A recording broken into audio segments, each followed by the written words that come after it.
Bienvenue. Aujourd'hui, nous allons voir comment accéder à la bibliothèque en tant qu'administrateur du système. Là, dans les vidéos passées, nous avons vu comment utiliser la bibliothèque comme élève. Et aujourd'hui, nous allons justement voir comment travailler en tant qu'administrateur. Alors, pour ce faire, nous allons directement commencer, sans tarder. Vous saisissez les noms de l'administrateur. Ici, pour les comptes de ce tutoriel, nous avons un administrateur qui a été enregistré sous les noms d'administrateur. Alors nous allons saisir admin. Voilà, nous allons sélectionner admin et nous saisissons son mot de passe.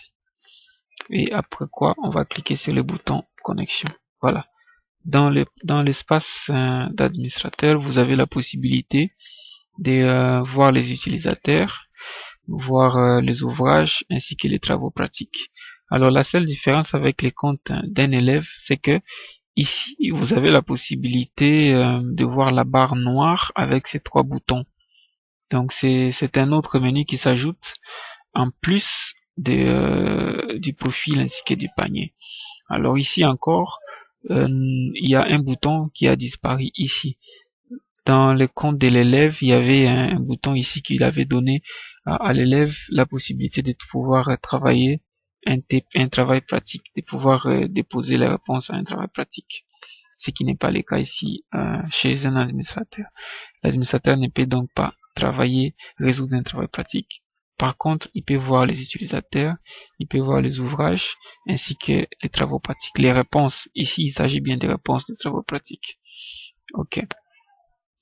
Commençons par les utilisateurs. Lorsque vous cliquez ici, vous avez là tous les utilisateurs qui sont enregistrés dans la bibliothèque. Alors si dans les utilisateurs, nous comptons bien les élèves, les enseignants ainsi que l'administrateur lui-même. Alors un administrateur peut également ajouter d'autres administrateurs. Donc c'est lui le super utilisateur. Il a tous les droits. Alors dans cette liste ici, vous avez le bouton nouveau. C'est lui qui vous donne la possibilité d'ajouter un utilisateur. Vous avez également le bouton fermer qui vous permet de fermer la liste d'utilisateurs. Je vais faire réapparaître. Vous avez ici un formulaire, un champ de saisie où vous pouvez saisir le nom de l'utilisateur et chercher. Je vais par exemple chercher l'utilisateur sous là. Voilà, aussitôt j'ai saisi, le système va me retrouver l'utilisateur approprié. L'utilisateur dont le nom contient ce que j'aurais saisi dans les champs de texte. Voilà, je peux rechercher par nom ou par classe, ou je peux par exemple rechercher tous les utilisateurs qui sont enregistrés dans la classe CP. Là, nous avons tous les utilisateurs qui sont en CP et vous pouvez bien remarquer qu'il a assuré en jaune. Et dès que je me positionne sur un élément de la liste, nous avons les trois boutons qui apparaissent juste là en blanc. Ici, nous avons la possibilité de modifier. Là, nous pouvons supprimer et de l'autre côté, nous pouvons imprimer cette liste. Il ne s'agit pas ici d'imprimer l'élément, mais d'imprimer toute la liste. Nous allons voir comment imprimer. Alors, commençons par ajouter un utilisateur. Je vais cliquer sur le bouton ajouter pour ajouter un utilisateur. Nous saisissons d'abord l'identifiant. Je commence par saisir l'identifiant. L'identifiant, c'est justement une information qui est attribuée de manière unique à chaque utilisateur de la bibliothèque. En l'occurrence, l'application d'administration des flux financiers que nous avons pu développer permet également de générer une liste d'élèves qui sera importée automatiquement dans la bibliothèque. Et dans cette liste, il y a déjà des clés, des identifiants qui ont été générés par l'application. Alors, nous allons voir plus tard comment importer une liste d'utilisateurs ici. Alors, la liste vient sous le format XML. Alors, continuons. Je vais enregistrer un utilisateur qui s'appelle Jean, qui s'appelle Adobe Elembo. Non, Adobe Bossio. Voilà, Adobe Bossio Jean. C'est un élève, voilà, il est de CP, par exemple. Son mot de passe, c'est... voilà. Et je clique sur ajouter. vous avez la phrase qui apparaît ici en vert qui vous confirme que l'enregistrement s'est effectué avec succès. Alors lorsque nous revenons à la liste d'utilisateurs, il suffit de cliquer debout. Vous avez là l'utilisateur qui vient d'être enregistré, Adobe Bossu. Voilà, nous avons vu comment enregistrer un utilisateur. Nous avons également la possibilité d'ajouter plusieurs utilisateurs en une fois. Alors dans ce cas, nous allons cliquer sur ce lien, envoyer un fichier XML. Dès que je clique sur le fichier XML, vous avez une fenêtre qui apparaît ici avec le bouton parcourir. Et ce bouton nous donne la possibilité de pouvoir sélectionner le fichier XML qui a été généré. Donc la liste d'utilisateurs à importer dans la bibliothèque est générée au format XML, pas d'autre format. Je vais cliquer sur le bouton parcourir et je vais me rendre là où se trouve ma liste d'utilisateurs sous le format XML. Je vais voir si j'ai quelque chose là.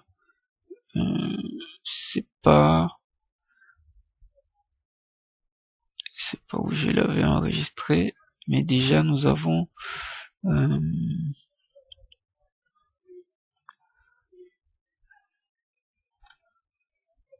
il n'y en a pas.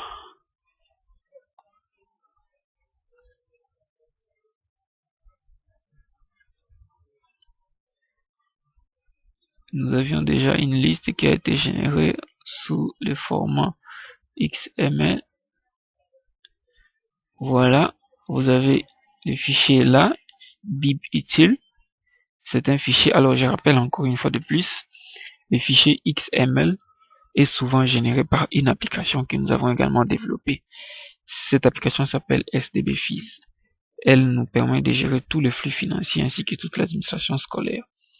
Alors, si vous avez déjà cette application, il vous serait alors plus facile de pouvoir constituer les fichiers XML que vous allez ensuite importer. Je vais sélectionner mon fichier et je clique sur ouvrir.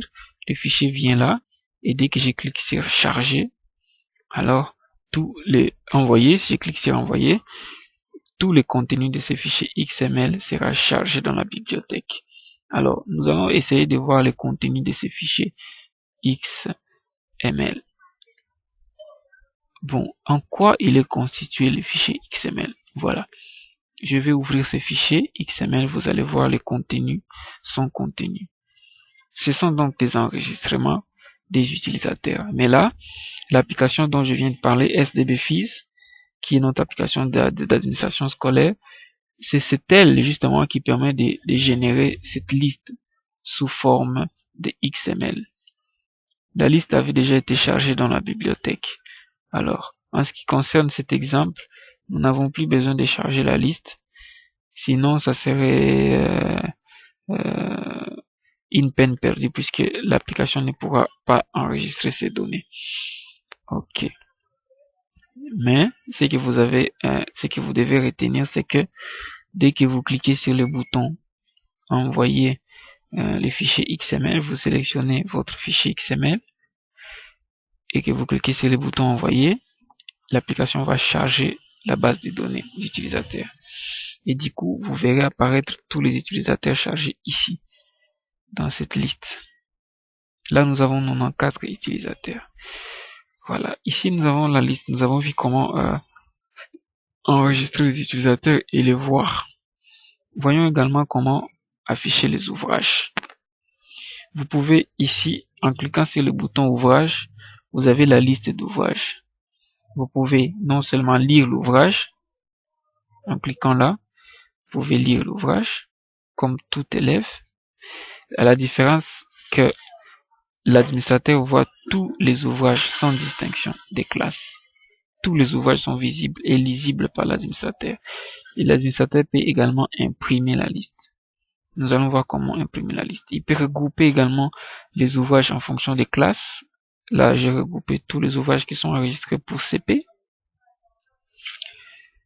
Et il peut rechercher tous les ouvrages des maths, par exemple, en CP.